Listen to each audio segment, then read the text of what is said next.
What's up, guys? It's Kristen. Welcome and welcome back to my channel, and thank you guys so much for tuning in to another video. I'm in one of my favorite places of my house, aka my stockpile room, aka my garage. You guys can see I have a lot of stuff. I know. If you would like to see everything that I do have in here, I do have a stockpile tour posted. I will link that down in the description box below, as well as I guess pin it in the comment section, just in case you're curious as to know what everything I do have in here. Like I said, I have a video posted. I am in my garage. Like I said, it is actually a little chilly in here today, so I do have on this jacket, as well as since I am in my garage, you may hear like cars and stuff passing by throughout this video.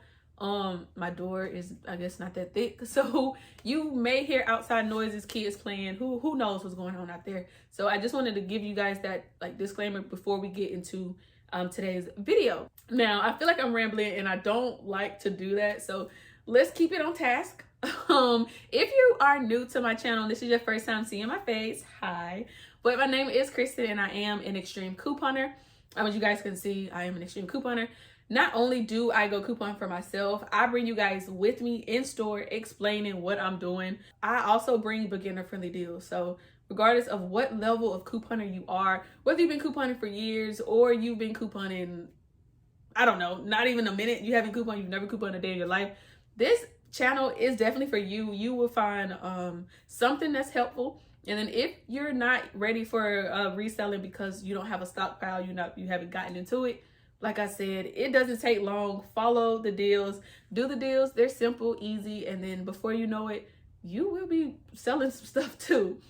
So now, since we got all that out the way, let's finally get into reselling. I get questions about reselling every day. How to resell, where do you resell, what to charge?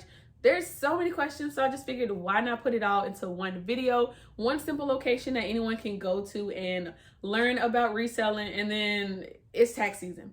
What better time than now to talk about reselling, because those taxes are about to start coming in. You guys already know if it's one thing people are going to do when they get those taxes, is spend it. So why not spend it with you, so that way you can get your hustle on and stack up on your cheese this tax season. So without further ado, let's get into reselling, and hopefully by the end of this video you will find it helpful and feel knowledgeable enough that way you can put your bundles together and start making some extra cash. So let's get into it. So the first thing I want to talk about is the why. Why would somebody want to resell? Now, of course, there's that obvious reason to make money. Yes, duh, of course, there's money to be made in reselling. There is. Your stockpile is money. Your stockpile is money. Your stockpile is money. And I say that to say, I know a lot of times we get so hooked up on a stockpile. Oh, I want a stockpile. I want this big old stockpile.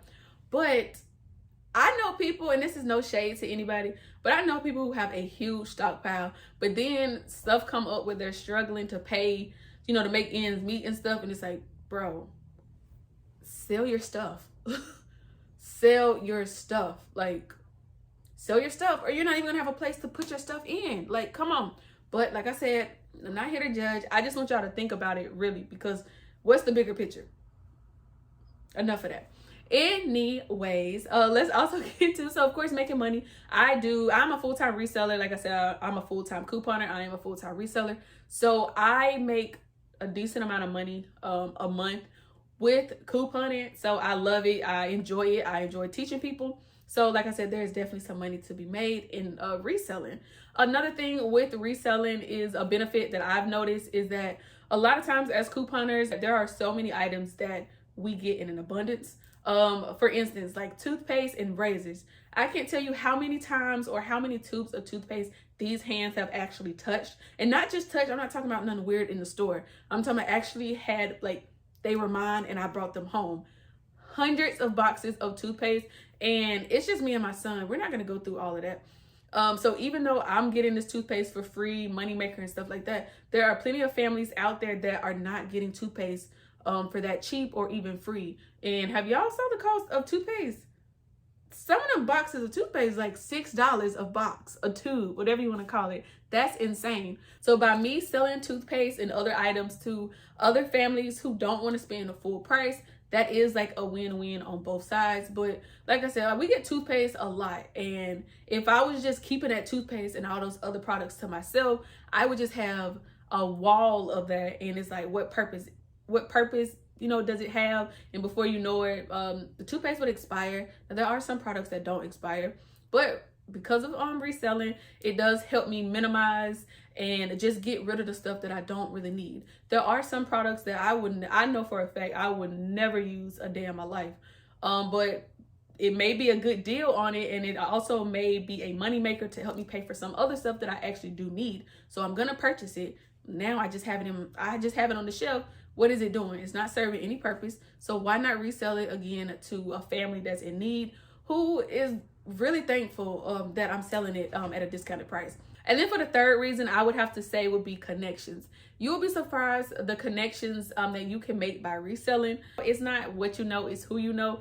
I've met some awesome people just simply from reselling, and then they will put their friends and families with me. So now we're building these connections because you'll find out later on in the video that what you want to do is sell to people you know. You don't have to just sell to people you know, but it's a lot easier to sell to familiar faces and people you know. So by building those connections, and then they're reaching out to people that they know, and they're coming to you now. Number one and number two reasons, now both of them, you're making more money, as well as it's helping you minimize the stuff that you just don't want in your stockpile. So let's go a little recap of what we've talked about really quickly. Reasons as to why people would like to resell, in my opinion: 1, to make some extra cash; 2, to minimize on the stuff that you don't want or need in your stockpile; as well as 3, the connections that you gain and build simply from reselling your stockpile. Also too, guys, don't hesitate to use the barter system. Take advantage of the barter system. Exchange your product for services. There are people who provide different services who will do that service for you, provide that service in exchange for the items that you have in your stockpile. Again, not everyone has access to these items, and not everyone is trying to pay full price or anything for these items when instead they can just provide a service. Believe me, I know. So now that we've gotten to the why, and now you know, okay, this is something I want to do. I want to resell my stockpile. I want to get rid of some stuff. Now you need to worry about how are you going to sell your stuff. Now there are 2 main ways to sell from your stockpile. You have a la carte, where you just show them and people get to choose what they want, so they get to build their own bundle. And then there's bundles, where you actually put the bundles together, you set a price, and then someone buys it. So there are pros and cons to both. For a la carte, I would say the pro would be, well, the main one, they get to choose what they want. So that it's not going to be hard to sell a bundle that they're creating themselves, because everything in the bundle is going to be something that they want because they've created it. But the con will also be that a lot of times when you do a la carte, at least in my opinion, when I've done a la carte, there are items that people just don't want, or they don't want a lot of. So then you find yourself getting rid of all of your laundry products or paper products or whatever, like those, I guess the high demand items, they sell first, and then you have a collection of items that people really just don't want. So then we have bundles. Bundles, like I said, you make them yourself. So a pro with that would be, in comparison to a la carte, now you get to throw stuff in there. So there's a lot of times when I've made bundles, I throw in other items, which it may be cheap, maybe free, whatever, but it's a way for me. I don't need it. It's like I said, there's so many products that we get. For instance, those little Febreze plugs, not the refill, but just the plug itself that you put in the wall. So many. I don't want to look at another Febreze plug, but we've gotten so many. But that's the product that I've thrown in bundles. Toothpaste I've thrown in bundles. Some razors, if I'm doing a personal care bundle, throwing those into bundles, just again to get rid of stuff. And then of course, you guys already know you can donate if you want to. But if you don't want to donate, don't feel bad. Never let anyone make you feel bad because you don't want to donate stuff that you put your time and money and effort into. If someone tells you you need to be donating, tell them to donate. If you feel like I need to donate my stuff, go in your stockpile and donate. Not saying that I don't, but I'm just saying I know a lot of people get in, they get those fingers get to going, and they want to tell you, oh, you need to donate, you're a hoarder, you're a this, you're a that. Are you done? Are you done? Because you can easily go out there, coupon or don't coupon, who cares, buy some stuff and donate if that's where your heart really is. So that's a little side note. That ain't got nothing to do with coupon. Oh, well, it has nothing to do with reselling, but I just felt like that needed to be said because it needed to be said. That kind of lost, I got off track. What was we talking about? Oh, bundles. Yeah, so with bundles, yeah, I would say the con to bundles would be that when you're creating bundles, there may be items that people don't want. I've seen it too, where you create a bundle and there's some items that people really need, but then there's a whole bunch of items that they don't need. So it's like, well, I don't want to pay. I mean, it's a good price looking at it as a whole. That is a good price. But if half of the items I'm not going to use, is it really beneficial? So with that being said too, when y'all create y'all bundles, make it make sense. What do I mean by that? Kristen, what are you talking about? What does mean make it make sense? Stop throwing just completely random things in there. Nothing goes with nothing.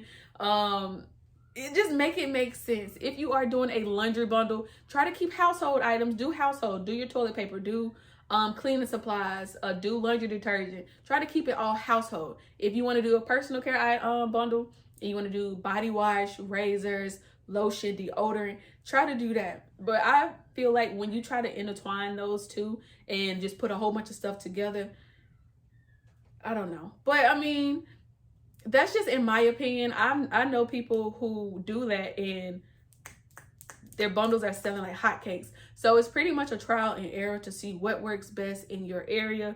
As you resell more, you will see what works for you, and how you started doesn't have to be the same tomorrow, 2 weeks from now, a month from now. Like I said, as you do it and you feel comfortable and you see what works for you, change it accordingly, because at the end of the day, it's about what works best for you, and you're doing this for you, bringing in money. What else we said? Chopping down on your overstock of stuff and building those connections.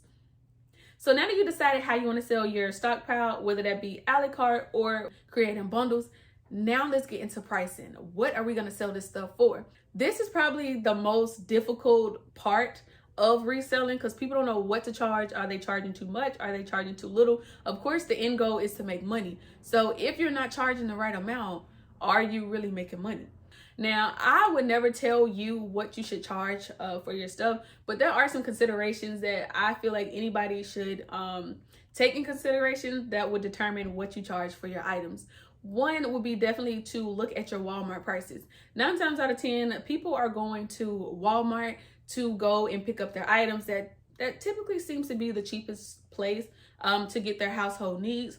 So don't rely on those CVS and Walgreens prices, because they jack up the prices anyways at drugstores. So don't look at a bottle that's like, well, at CVS, this bottle would have been $15. So I'm gonna sell it for, I don't know, $12. Just giving some things. Don't quote me on this, but just saying, okay, CVS sells it for $15. I'm gonna sell it at $12. But then Walmart, you can get it at Walmart for $11. It's like, why am I going to you again? So you have to think about Walmart prices as well as your competitors. I don't know about you guys, but where I live at, there are a lot of couponers and a lot of resellers. So that's also something you have to consider, as what are they charging for, just to get kind of put you in a ballpark.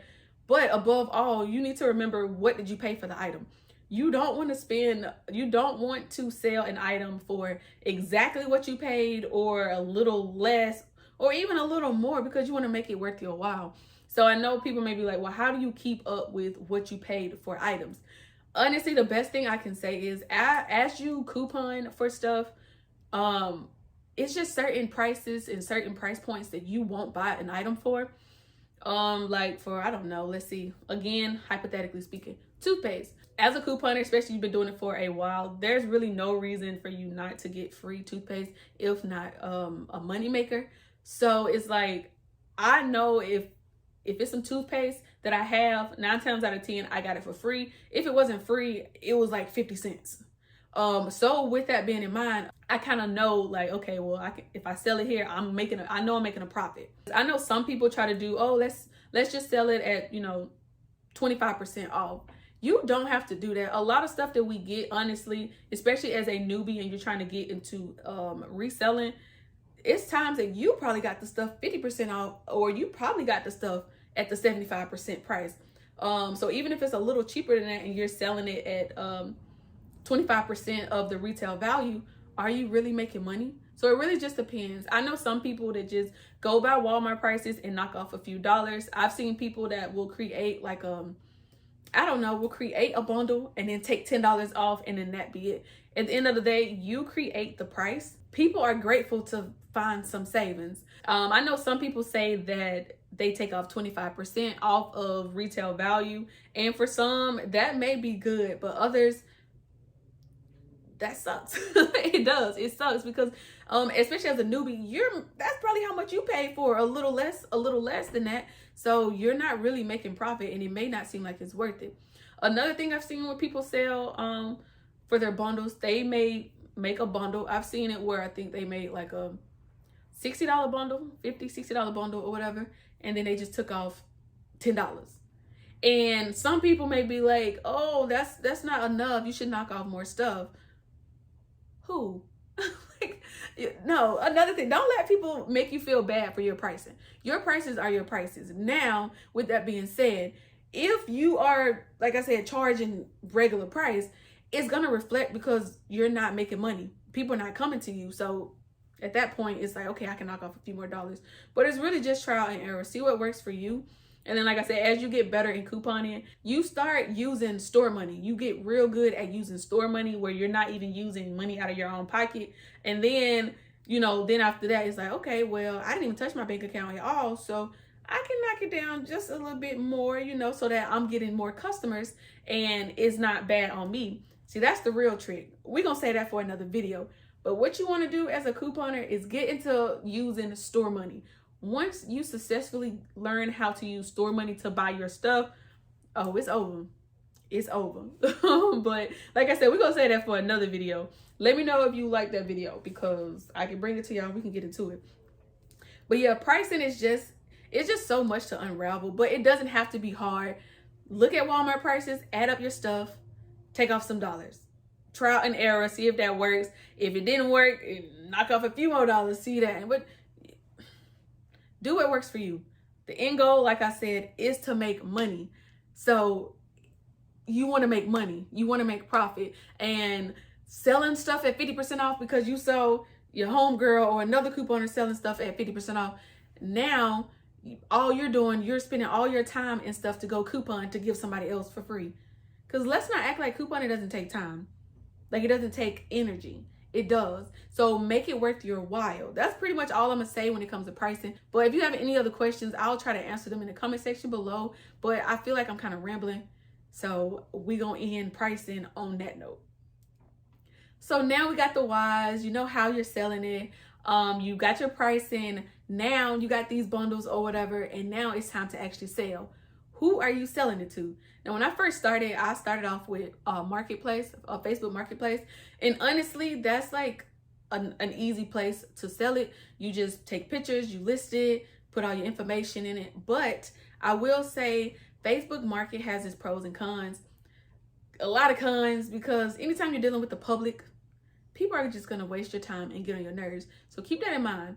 But in my opinion, the go-to thing to do when it comes to selling, remember in the beginning of this video, we started talking about connections, those friends and families, those connections that you built from reselling. Keep reaching out to them, see if they want something, ask them if they know any friends or anything like that, who needs stuff, or just get the word out. Also, word of mouth is your best friend. I also seen it too where people have like the private Facebook group. If you want to get into that, if you want to solely stick into reselling, create your Facebook a Facebook account, make it private. The reason why I say private is because public, again, dealing with the public is just a lot of unnecessary headache you have to deal with them. But if you sell to somebody and you start building a connection with them, then let them know, okay, I got a Facebook, and then kind of like sell yourself. Let them know, hey, the bundles I sell, the people in the Facebook group, they get first dibs, and then whatever. So if you want exclusive, you want to see what I got first, follow my Facebook. And then, like I said, everyone's trying to save money, especially now with the economy we're in. So they're going to go. And then not only that, since it's one group, those are your regulars. So you already know how it is. They know whatever you set as far as times and the location and all that stuff. They already know what it is. I've noticed on Facebook Market, when I deal with people in Facebook Market, they don't show, they like wasting your time. A lot of them do. So they don't show up, or they write you asking you all these questions and then they just become no shows. So it can be a little headache, but word of mouth is your best friend. How many people do you know? How many of those people need necessities? We all need this stuff. So it's like, let them know. Have some bundles of some in your car, and you ask someone, be like, hey, you know, I resell, blah, blah, blah. Hey, I actually got some product in my car. Do it. I do it all the time. If I'm getting my hair done, get my hair retwisted, I mention, you know, my coupon and stuff and all that stuff. Don't you resell? Yeah. Hey, I actually got these bundles. They're in the car. Bam. Bam. Just made some money. That just paid for my hair. You see what I'm saying? I'm telling you, it's so many benefits with reselling, and I just love it. If you can't tell, got the biggest smile on my face anytime I'm talking about couponing or reselling, because I just want everybody to win, to be honest. OMG, guys, so I had to come back and do this clip. I don't know how this slipped my mind, and it is hands down the most important part of reselling, and that is your safety. Be safe out here, guys. Just remember that people are weird, and not everyone has good intentions when they do certain things, and I just want you to be safe. That's basically the best way to put it. So I'm going to give you a few tips to just help you stay safe while reselling. One, choose a place that's like well lit, a public place. I don't meet people at night. I do not bring people to my house. Only people who purchased or received items from my stockpile that came to my house were friends and family who already knew where I stayed. But just having strangers come to my house, it just doesn't sit right with me. And plus, I have a child, so I have to think about his safety. His safety is above all else, and it just wasn't sitting right with me having people come to my house that I don't know. And I say that because I do know people who have people meet up at their house, and to each their own, but I honestly just wish they didn't, because people are crazy. So also, like I said, with a public place, well-lit place, don't try to meet up people at night. And then be stern on your meetup times. A lot of times people like to waste your time.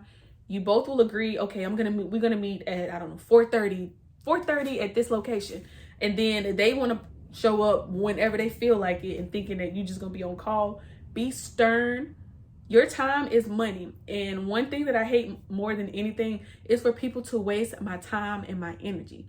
I am very strict on my meetup times. Now, I may have like a small window, but you have to communicate that with me.